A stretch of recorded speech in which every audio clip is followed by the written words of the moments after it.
last week's games, they would then first pick Tahm Kench. So obviously makes a lot of sense. You ban Trundle, who takes away your tank stats, you first pick Tahm Kench. That should not be an option for Splyce here. However, Giants hasn't first picked Tahm Kench yet. They've been like all over the place. Like first picking Braum, and then the first pick Jungle, and then first pick some other different things. So I wonder if Splyce will keep the Tahm Kench open and try and force, or will hope the Giants doesn't pick it and then take it for Wonderwear, because it's been like his go-to pick. Well, it's going to be a tough question. We are on 6.1 for everybody at home, and as mentioned earlier, Kindred is disabled, so that's one of those champions that's seen a number of times on the bench, banned out. And of course, Pitong Yaka is now coming in for Giants, so new jungler. You see Elise being taken off the table as the final ban from Giants to round out the Poppy and Kalista, and the Tahm is no longer there either. So Ryze, Trundle's still up. Trundle, Ryze, I don't think Trundle first pick. Yeah. I'm looking more maybe at a Graves as a first pick, because now that we have Kindred being removed from the jungle pool, she was obviously one of the top picks to often be banned or picked very early. It always changes things around a little bit, because suddenly Elise gets even more value, Graves gets even more value. Completely missed the fact that Lulu was open, which, funny enough, here's another fact. Giants has never played Lulu this season. No. They banned it every game. Correct. And honestly, I wonder who's going to play it, because I don't think it's a Peppy champion at all. I think he needs to be on something that can carry. And Adam has been playing mainly tanks up in top lane. He's actually been honestly fairly weak when it comes to landing skill shots on specific champions, like Shen with his taunt. So I think Splyce are fine giving over Lulu to Giants and saying, you know what, this doesn't even benefit you. We'll see if Peppy can find some synergy with the rest of his team with that Lulu pick. Going to be a bit difficult for Giants to deal with the wave clear and the poke that's already been put in place with that Corki Graves. And flex picks, once more. We've been saying it so much on 6.1. Can we please see Corki mid in Europe soon? It is such a good pick, but every team picks Corki, then puts it as AD carry. I just want to see Corki mid, especially also together with the likes of Graves. I mean, that siege is so good. Once you hit level 11 on Corki, you have Trinity Force, you have Magic Penetration Boots, rank 2 ulti. You are so hard to deal with, especially if the other team doesn't have proper hard engage. This case here, there's an Alistar, you can speed him up with Lulu, and like, the engage is okay. I think you can definitely play around it though if you are Splyce. You can still go for the likes of Morgana or Janna if you want to disengage and support against the Alistar engage. So it looks to be the case for now. Giants still holding their cards to the chest, not revealing which lane that Lulu is going into. They will leave their final draft to answer that question. On the side of Splyce, picks and bans has been something of a question for the team over the last few games. It seemed to get better in week 2, and so far, if this Morgana gets locked in, and it will shortly, it's a good answer to the Headbutt, Pulverize, Engage, and Wonderwear on a split-pushing champion like Fiora is solid. But now we need to see how well Trashy can help him out in the early stages. And obviously, again, you wanna save your Corki as a potential mid lane pick, so you take top lane here and you kind of show Graves is going to the jungle, but that's perfectly fine. For Splyce, Fiora is still honestly a very safe top lane pick. Very few things can completely shut her down in lane, and even if that should happen, Graves can come in and assist her fairly effectively. So I like what Splyce is doing. I think they have a very strong comp. We talked about the disengaged support against what tends to be a bit of, lack of hard engage when it's just an Alistar, or if it's a Lee Sin kicking someone back. So Splyce so far building a very good siege comp, and basically a 1-4 setup at the moment. Well, you'll definitely have to break down that 1-4 and how it works maybe in-game for me. Maybe soon. But for Giants, they're severely lacking damage for the time being. The question of where Lulu will go is Onset. It will be in Atom's hands up top. Peppy's going to be on that Ahri for the second time this split. And of course, Adri on the Lucian. So fairly well-rounded comp, good pick potential if they catch somebody out. You open up for LeBlanc counter pick here. I know it's kind of cheating because he's already hovering it, but like, it's something we talk about very often, how LeBlanc in the early game can really dictate the laning phase against Ahri. Pre-level 6, you can decide all the fights with distortion. You can be a lot more aggressive. So Splyce has the option now to just put Corki AD carry and say, okay, give a Senkox a good matchup. Good matchup. Well, hopefully Sengax can max up his power. Maybe. Last week he finally showed up in the 4th game on stage. There was actually a lot of hype around Sengax and Kobe coming into the LCS and how they perform. But to Fisher, if that LeBlanc is locked in, it means you're not getting your Corki mid. Can you live with it? I can. Also because Kalista is banned. I can accept that Kalista Corki are the 2 main AD carry picks at the moment. So with the bans coming in, with the chance of a good matchup in mid lane, I accept Corki going down as an AD carry, but it just shows again how good this flex picking AD carry is, because you can save it into the very end. Giants, very mixed setup they're running here, because like we have seen Lulu Lucian quite a bit over in LCK. We know SKT likes to run it, bank, and go crazy in the late game, but you really gotta go full late game then. You have like 4 or 5 items on Lucian before he becomes that hyper carry late, with a Lulu buffing him, that is. And then you have like Ahri, who wants to pick off targets. The problem is, I'm not sure Giants will be allowed to, because who's going to stop Fiora in the side lane? Who's going to stop LeBlanc in the side lane? So Giants will be forced to group very early and avoid this 1-3-1 happening from Splyce. Otherwise, I feel like their comp will fall apart. So in theory, Splyce will have more options to knock over Giants' Nexus.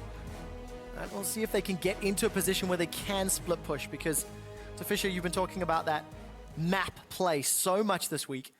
And if Giants can get in before Splyce can set up, maybe that's their way into this game. It's how you deal with split pushing, right? You strike before it gets to set up, you strike before it's pushing down to your towers already. Well, let's find some perfect examples this game. If you guys at home think the Giants are going to pick up a win, hashtag GIA win.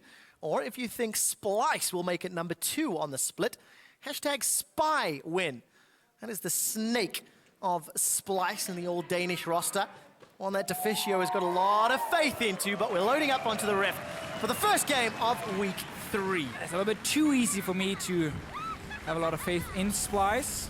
However, it's a big however at the moment. Yeah, we haven't seen, honestly, enough from this lineup. G2 and Splyce came in from the EU Challenger scene. Splyce only made 1 roster change. Obviously, G2 got 2 new players. But honestly, G2 has been stealing the show. They've just been looking a lot better than Splyce. Splyce have lost some pretty bad games, honestly, where they make a lot of mistakes, especially in the early to mid game. The game especially. But that's true of Giants too. Sure. Now for Giants, substitute as well, Betong Yoka, guy that has been around, is a name that you'll recognize if you've watched some of the challenger scene. Or H2K last year. H2K played a couple of games, in the playoffs, Came in to help spur up Lulex's performance. But now for Betong Yoka on Lee Sin, a champion that we were actually just discussing before the game started, how if he's in your kit, if you can play Lee Sin effectively, you've got this additional threat from a jungler that really is always relevant. Yeah, that's the thing. A lot of the European junglers are very good Lee Sin players, because again, mechanics is such a big thing in European solo queue. So they like really start mastering things like Lee Sin, supports get Thresh, and I think we talked about it last week as well. But the fact that Lee Sin is not like the top pick, Elise is better, Kindred if she's enabled, Graves people would probably pick over Lee Sin. It still means that you can pick something else in the early rotation and then still fall back on Lee Sin as like your backup pick, and it can have a lot of impact if your jungler is very good at playing it, and also if he's good at playing it on stage. Yeah. Because there's a very big difference between solo queue and scrims, where you can go aggressive and you can technically lose the game by making a crazy insect, and it's okay because it's just practice. On stage, a lot of the players tend to then be a lot more careful, they're sitting back, they don't want to go for these crazy plays. With Betong Yoka, first game for Giants, he has to be able to make the crazy plays. Yeah, especially against the split pushing threat that Splyce will be able to put in to play later in the game. Now let's talk about this lane swap. Splyce were the ones that initiated it. We did see Trashing Wonderwear starting off in the top quadrant of the map, and Nisbet and Cobby, they actually scared away Atom on that Lulu. So this is going to be the 4v0 that Splyce have initiated. Yeah, we see this more and more. Very different reasons often teams decide to lane swap. One of the reasons you can do it is if you want to split push, if you like long lanes, which you do if you have a Fiora on your team, if you have a LeBlanc, very mobile champions, you can lane swap and fast push down these towers so that the top tower and the bot lane tower, they die very quickly in the game, and then suddenly you have these really long side lanes where you can catch farm, you can chase people down, and you can kind of punish them for lacking the mobility that you do have. So I like that from Splyce. Also, you can dodge around a range lane into Fiora, not that it's terrible for Fiora to play into Lulu. But now at least you just remove that part where Lulu could be a bit of a bully and say, you know what, that's not going to happen. Well, you mentioned how Senkak's Ganking early mid lane might pressure, happen. and the chains have connected. Peppy cannot break the tether. First blood secured for Senkak. We see this so often. Like, people take Ahri as a safe pick, and then the counter pick come in as LeBlanc, and early on, Again, it is difficult if you do not time the charm with the distortion. Things like these can happen, and we have a jungler like Graves with so much burst damage early on. Easy kill. An easy first blood for Splyce. Easy peasy pudding and pie. So good start here for Splyce. Picking up first blood. I think only the second time, that's correct, of their 5 games. You see keystones here, Trevor. More and more Alistar players taking Windspeaker's Blessing after it got changed and it gives armor and MR now when you heal. So obviously when you heal your entire team late game, Value is great. it is great. It also signals how Giants want to group together. So you're gonna get that heal, you're gonna get a lot of value from it. Godfred obviously won't be able to benefit too much in the early game. Also tend to fall really far behind in experience in these lane swaps. Poor supports. Supports always get the worst end of the deal. There is some love again for Senkax in this middle lane. He's already picked up a blasting wand.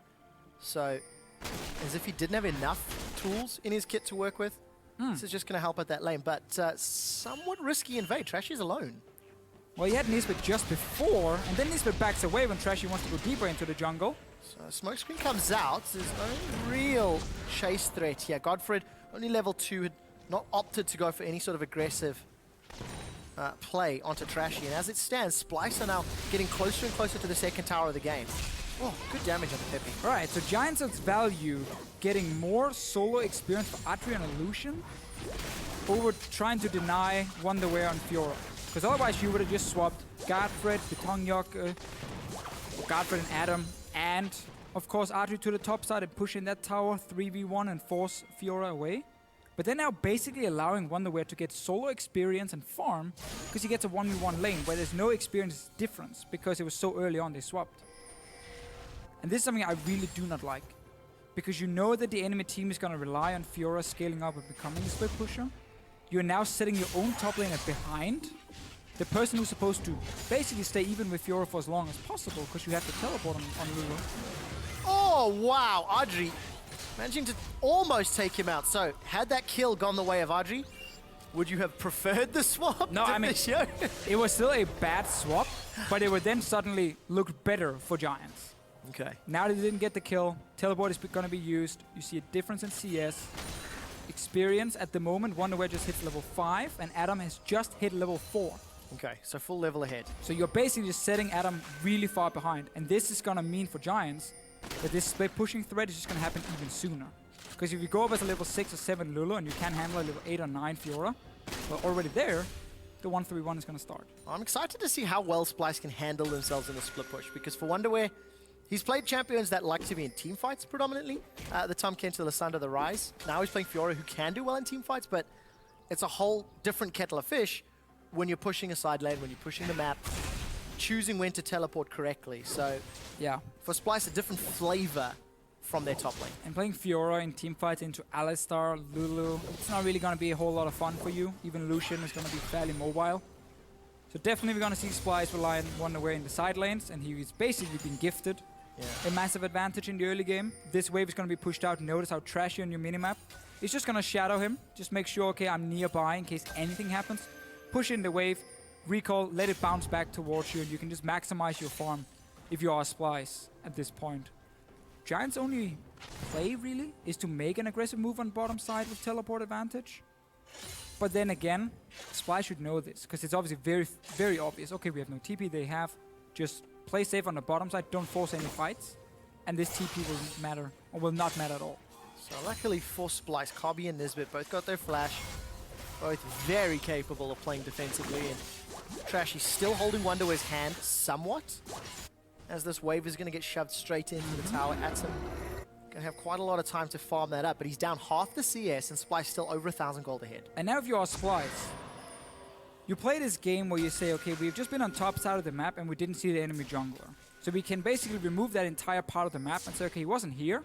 There's no reason for him to be top. Well, there's only one place he can be. Yeah. And that's the bottom side. So Splyce's bottom lane just said, you know, we're not going to push out. We're just going to let the wave slowly push towards us because we know the enemy jungler is nearby. He has to be. There's no other place for him to be. So just very smart use of the information, even though you don't see a player. Just by eliminating the places he can be, you can get a lot of information as a team. And just very standard when you are pushing out as an early game player. Charm. That was a beautiful charm, yeah. Maybe completely predicting the trade. I mean, to be fair, Senkak spelled out exactly what he was going to do. But very good timing from Peppy. Despite being down, despite giving up that first blood from the Trashy gank much earlier on. Same thing going on for Splyce. Trashy on top side, where they have a stronger Fiora than the Lulu. But now, obviously, you should expect the enemy jungler. He can come in and start contesting the blue buff. And Splyce has to be very careful because they have two guys on the bottom side. They don't want to fight this one. They should just back away here. So, Giants a little bit overextended. Atom is going to get jumped on here. I wonder where he's got the dash. I think Senkax may have face planted, does not connect with the chains, and wonder where he's going to go down. Really? Very easy kill. Splyce stepping too far forward. Bottom lane is missing from Giants. You see them even start moving aggressive towards you when you start the blue buff, so you know they are ready to fight. Otherwise, they would never move close to that blue buff in the first place. And then wonder where it goes aggressive. Really, really poor play by Splyce. They've done everything correct leading up to this point. And the man that they were shutting down, Atom, was the one that got the kill. They're going to get a tower as well. And just like that, Giants actually are going to jump in the lead. Now, Peppy may go down. Spirit Rush charge, one goes out. Second chain connects, second rush, and Flash gets Peppy to safety. He's got teammates to cover him in this top lane, but Senkax is landing all of the skill shots he needs to. Still, the last 40 seconds were very good for Giants. Pick up a kill, rush up to top tower. Adam could TP down bottom lane and catch the big wave, so he's now catching up in experience as well. I'm just going to look at him. Currently, he's sitting halfway through level 7. And wonder where 30%. So, suddenly, Adam with a kill. TP bot lane, catch 2 or 3 waves. He's now ahead of Wonderware. This is how you can take a great early game advantage. And you can look at the window, you can open the window, and then you take it and you throw it out the window. Well, evens up the game so far for Giants and Splyce. And you talk about those mistakes, throwing leads away, or throwing opportunities away. And actually, Giants and Splyce are the two teams in the league that fall further behind between 10 and 20 minutes than anybody else. So on average, both teams are down at 10 minutes. And they both continue to fall further behind, between 12 and 1,400 gold behind the next 10 minutes. So let's see who can either make less mistakes or punish their opponents more. Because, there's always two sides to a story, right? Sure. You make a mistake your opponent takes advantage of, or your opponent outplays you. Yeah, if you force the mistake, it's obviously well played by you. As you just talked about here, though, Giants, the first time they're hitting gold for 10 minutes. Yeah. So, better for them early on, but as Godfred talked about in the feature coming in, it's often not really in the laning phase Giants are losing the games. It's once we get to that mid game and they start making some poor decisions as a team. Now, obviously, Splyce has been doing the same in the last few games we've been watching. So I just want to see which team has improved the most in practice this week. Because again, there's so many VODs you can look at now. There's so many small mistakes you can look at and say, okay, here and here and here we've made some mistakes. How do we fix it? And hopefully that both teams have been able to do it. Even though we have seen now a mistaken lane swap from Giants, and then a follow-up mistake from Splyce, kind of throwing away that advantage they gained from that lane swap. Yeah. Oh, another good charm from Peppy. Lands both ticks of that Orb of Deception, and Senkax is chunked down. He's got that Abyssal Scepter completed, still a very healthy 18 CS lead. Even bigger for Kobby over Audrey, but look at this middle lane. Trashy and Nisbet and Kobby are coming around. There's no flash on Peppy, and he's going to get caught out. The chain is going to connect again. Peppy survives this time round. The heals from Godfred helping out. And for Giants, they now need to defend, but Peppy's had to use his ultimate defensively almost every single time. Yeah, we see the same kind of move though from Splyce. Push in one lane and then start roaming into the enemy jungle and appear in the mid lane to annoy Peppy as much as possible. Early Abyssal, of course, for the LeBlanc in mid lane is one of the best items you can get right now, especially in these very explosive matchups. Yeah. Makes such a big difference when you have it fully completed. So I like that fact, that way Splyce played around mid lane in the early game, but it's often been built around the fact that you can win your side lane and then move into this mid lane. Well, Splyce seems to have gotten off to a good start in those side lanes. Got Wonderware and Kobby looking healthy. Except for that one. Except for the one misplay. Mistake. Yeah, evened it out, of course. But for the time being, it's still Splyce being very proactive. They started the lane swap. They got the first blood. Trashy's significantly more impactful thus far than Betongyoka, and Betongyoka's not even that far ahead on CS either. On a champion like Lee Sin that can have such a huge impact. Sure, I mean, Lee Sin is one of these champions where even if you're 0-0-0, like 15 minutes in, you have one crazy insec and you win the entire game for your team. Will Wild Growth save Atom? I think we're about to find the answer to that question, and when it comes out, Atom's still holding it. Senkax will get the chain down, and Wild Growth didn't even come out. May not have saved his life, but Senkax, another good kill. He could survive the first combo. Could have survived. I still think he would have got away. He would have died no matter what. Anyway, he had no flash. He had no flash. He would have gone down. He has it next level thing. Oh, another good job.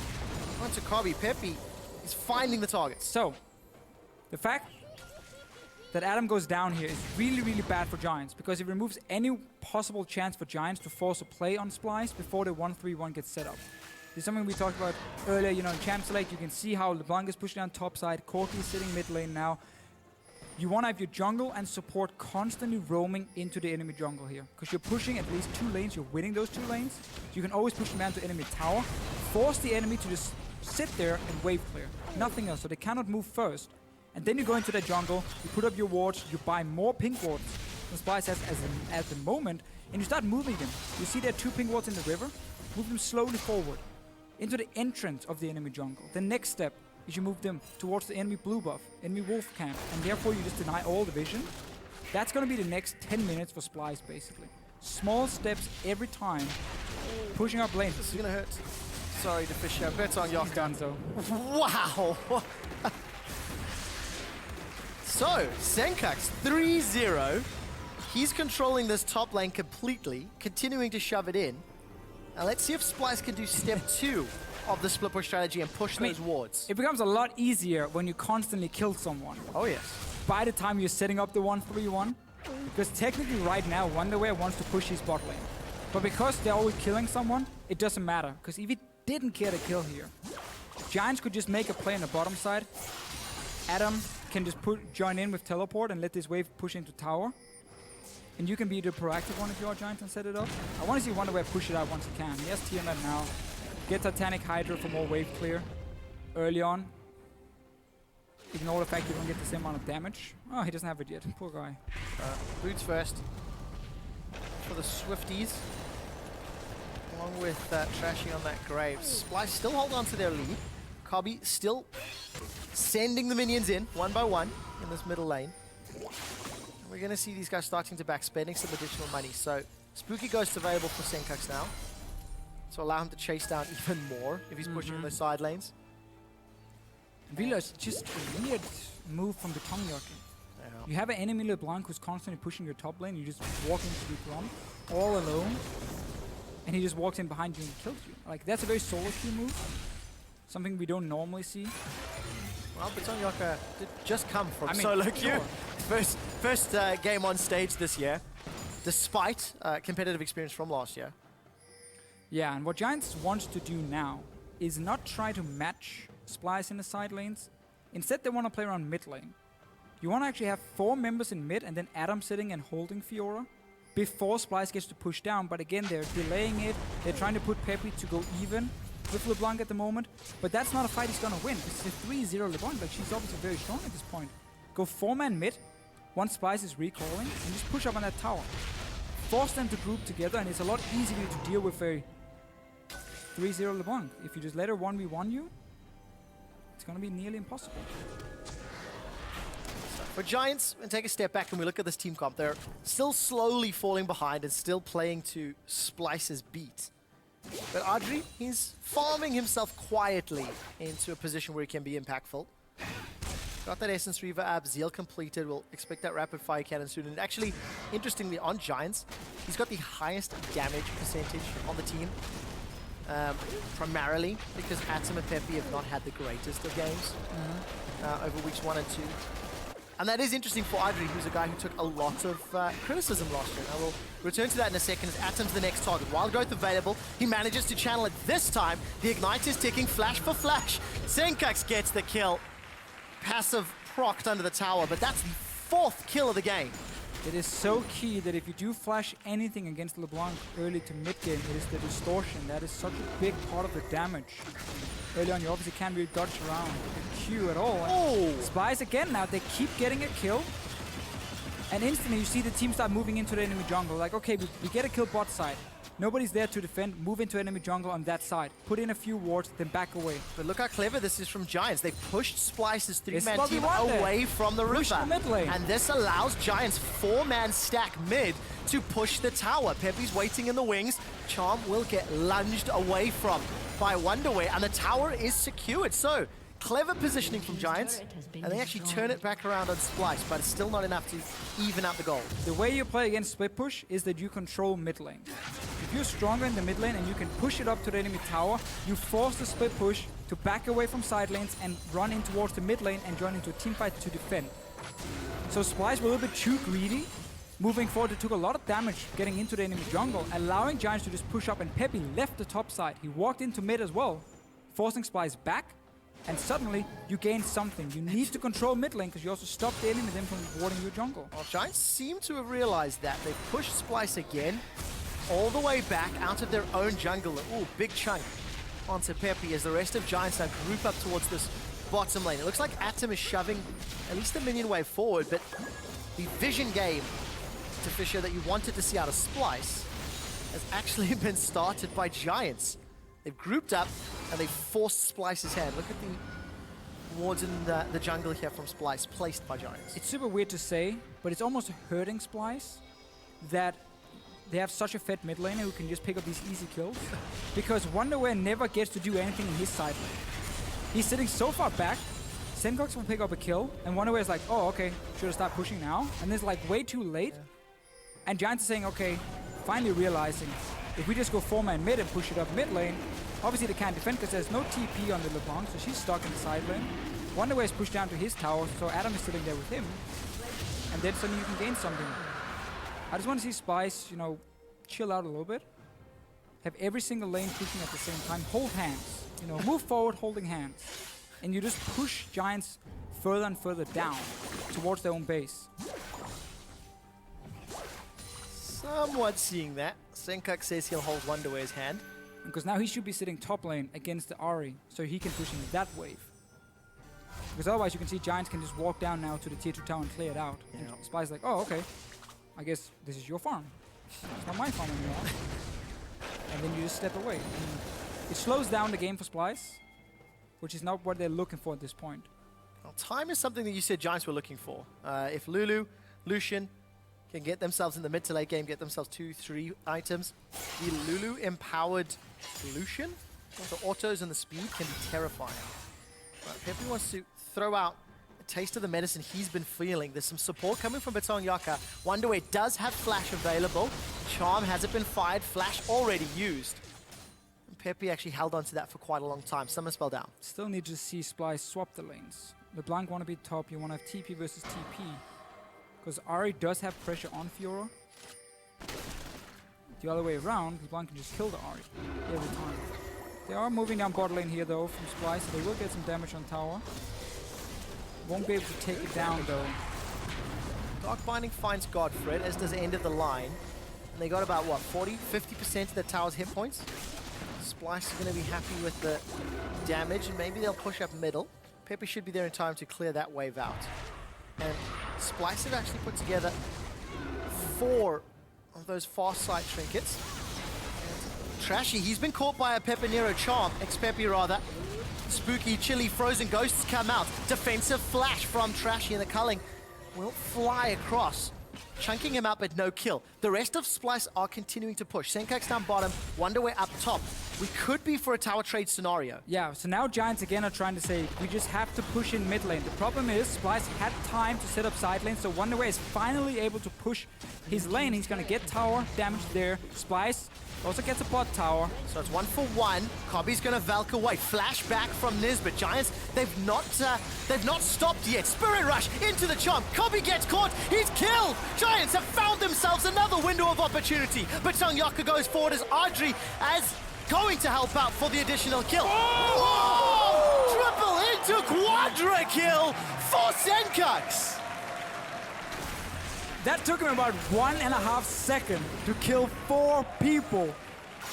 Meanwhile, wonder where I got top tower. Look at Pepe on the player cam. Oh, it's just like the teams have so many small things happening. Like Splyce, the guys in mid lane, they just want to disengage, but they get caught out, they die. Giants chasing for some kills to get mid tower. You see it here, so like Copy's just supposed to sit really far back now and try and wave clear while his team is taking side lane towers, but he gets caught, he dies. Tower does enough damage to Giants though, and Trashy. And then, okay, let's watch. Distortion, ulti, oof.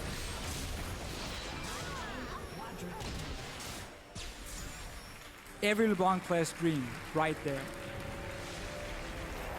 What a fantastic performance. This is the guy we actually called out in the pregame, and we said we've not really seen we've seen one good game stepping up, and you know, those 8 kills is the most kills he's gotten in an LCS game yet. That was his first quadra kill on stage. And when two teams that are struggling have come up against one another, Splyce individually and mechanically are showing they can outplay Giants. There's some misplays from a macro and a strategy point, but now they've got this gigantic wiggle room to make mistakes because of how far ahead Senkux is. You just keep getting these very back and forth games where there are mistakes you feel like the other team could punish, but then they do something different and then it kind of runs out into nothing, and then suddenly the team who were supposed to not really gain anything will get a tower, will get a kill, and it kind of surprises you. Because both teams are having these very, very questionable overall calls, but then sometimes they get the right one and it looks really good. Until LeBlanc gets quarter kill in about a second. Yeah, well, let's see. Is this number 9? Senkux wants to find Pepe, gonna hold off, still a level ahead. Oh, Pepe's so close to this wall. The double dash, chains don't connect this time round. Ignite is ticking, but I don't think it'll kill Pepe. So close! Oh. Almost there. It's enough though to force you out of this lane here, and remember, 5 seconds from now, he can just do it again. Single-digit HP for Pepe. He's not even 16 yet. He's gonna get rank 3 ulti soon. That's a massive spike for him. Very low cooldown. Constantly can look for these trades. Like Ahri cannot sit in the side lane against LeBlanc. That is suicide for Giants. Every time. I almost cried. Because I heard your throat croaking. I've just been drinking a lot of water already. It's all that Danish pride. It's got you welling up. You can hear the frog in your throat. It's like Bjergsen all over again. I'm not touching that one. So, Senkux. Is he going to be better than Faker? I told you I'm not touching it, dude. Tell me about it. That is last year. So last year. But look at the item difference. Deathcap, Void Staff, Abyssal, and Ghosts. And Pepe's not even finished his hat yet. Yeah, that hat. Crazy, crazy stuff. I'm not really sure where I'm going with the hat part. It sounded good when you started, I'll be honest. But for Splyce, they've got themselves a 5k gold lead. They've proven that they can find the kills. Well, we're not one seeing... player has proven he can find the kills. He's putting himself in that position. But we're not seeing the deep vision just yet on those pink wards. You can see 1, 2, 3 wards inside Giants jungle from Splyce. But they're running out of inner turrets. So at what point do they start threatening Baron? At what point do they start trying to force Giants' hand? I mean, at this point, you just set up your LeBlanc to get another kill, basically. If you ever get Giants split up, move him there, give him a solo kill, because he can just burst down whatever he wants to, and then you can go Baron, or you can push a tower. So there's a lot of plays Splyce can make at the moment. Wow, Godfred! Forced to use the ultimate just to stay alive. Audrey's gonna dash away from the Dark Binding, and Splyce, they brute force their way into the last inner turrets. It's interesting when we see trinkets, because a lot of teams, when they're getting very far ahead, they like to have yellow trinkets instead of blue trinkets. Or they also like to kill the enemy AD carry. 9-0. Did you start him in fantasy? Nope. Well, Trevor, that's why you are. What? You're just saying it like you've got him in fantasy. Liar. If I had him, I would have started him. Exactly. So Splyce get themselves a very, very easy kill into Audrey thanks to Senkux. And starting to set up Shot calling becomes so fun. So you were saying, oh, wow. Like that. There is so much damage, our observers can't even follow it. Ah, that one rocket. Now Splyce, they're going to start this Baron. So they're starting it off relatively early. Is that the Scuttle Crab in favor of Giants? So they are aware of the vision. if I'm looking at that I correctly. believe it is Splyce. Is it Splyce? Yeah. Peppy's back in so- base now. But Tongyaka has to try and go in and steal this one. I mean, that's almost the only play he can make. Well, Grand Challenge comes down. Wonderwear will get the kill onto Batong Yoka. Gonna carry on chasing down onto Atom. The Baron has been stopped, but Splyce will be happy with that. They've started the fight again. Wonderwear is gonna eat almost an entire culling, and Senkax, he's forced to jump backwards with that distortion for a second time. They've got themselves 2 kills. Hang on. Splyce got 2 kills. Not in the LeBlanc. Are we celebrating this now? Got a kill each. Breaking the Spreading trend. the love around. For Splyce, 8,000 gold up.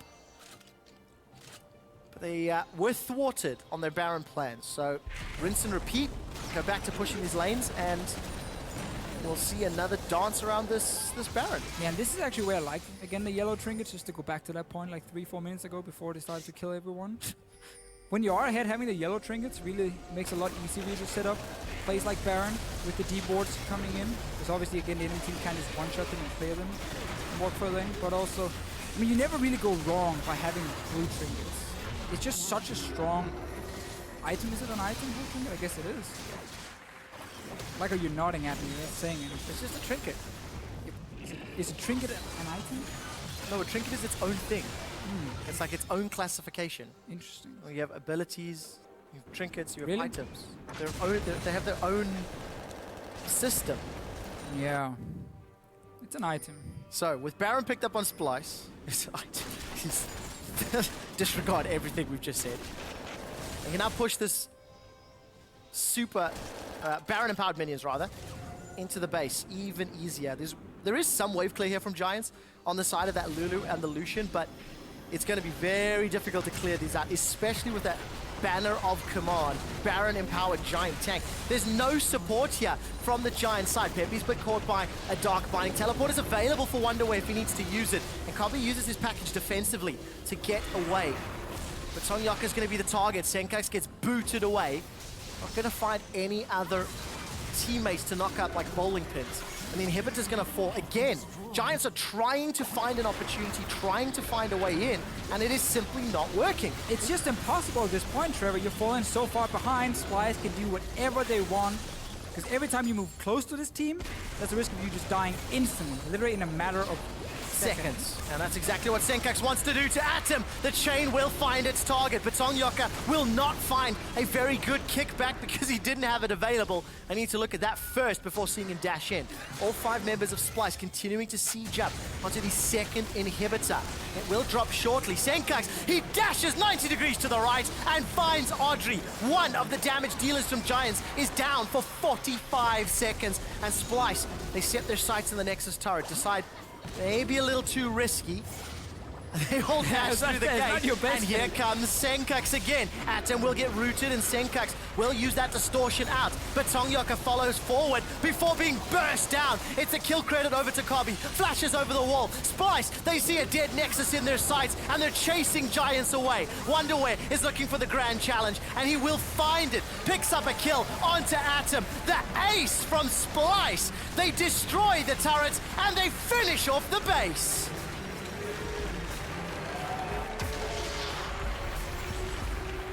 Standout performance. I think it's very easy to call the MVP here. It is Yamato Cannon. Nah, No, look wait, at it's that. not. It's not. Ecstatic smiles on the side of Splyce. 32 minutes. And it's actually great to see them picking up Senkax.